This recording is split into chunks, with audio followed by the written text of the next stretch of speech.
ஹிந்தியை திணித்து தமிழ் மொழியை அழிப்பதற்கான முயற்சியை மத்திய அரசு கைவிட வேண்டும் என தமிழ்நாடு ஆரம்ப பள்ளி ஆசிரியர் கூட்டணி தலைவர் மணிமேகலை தெரிவித்துள்ளார்.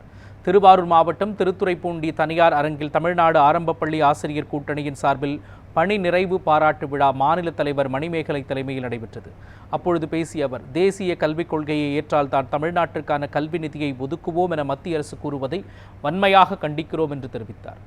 பெண் ஆசிரியர்களின் பதவி உயர்வு வாய்ப்பை பறிக்கக்கூடிய அரசாணை 243 உடனடியாக ரத்து செய்ய தமிழக முதலமைச்சருக்கு அவர் கோரிக்கை விடுத்தார். அரசு பள்ளிகளை பாதுகாப்போம் என்று சொல்லும் பொழுது மத்திய மாநில அரசுகள் அரசு பள்ளிகளை பாதுகாப்பதற்கான அனைத்து நடவடிக்கைகளையும் மேற்கொள்ள வேண்டும். ஒன்றிய அரசு தேசிய கல்விக் கொள்கையை நிறைவேற்றினால்தான் 2152 கோடியை விடுவிப்போம் என்று சொல்வதை தமிழ்நாடு ஆரம்ப பள்ளி ஆசிரியர் கூட்டணி வன்மையாக கண்டிக்கிறது. எனவே அந்த நிதியை உடனடியாக வழங்கி தமிழகத்தில் உள்ள அரசு பள்ளிகள் அனைத்தையும் பாதுகாக்க வேண்டும் என்று இந்த நேரத்திலே நாங்கள் வலியுறுத்தி கேட்டுக்கொள்கிறோம்.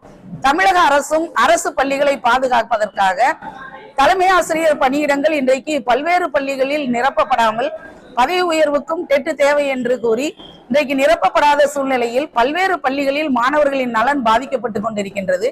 எனவே பதவி உயர்வுக்கு டெட் தேவையில்லை என்ற கொள்கை முடிவை தமிழக அரசு உடனடியாக அறிவிக்க வேண்டும் என்று இந்த நேரத்திலே நாங்கள் கேட்டுக்கொள்கிறோம்.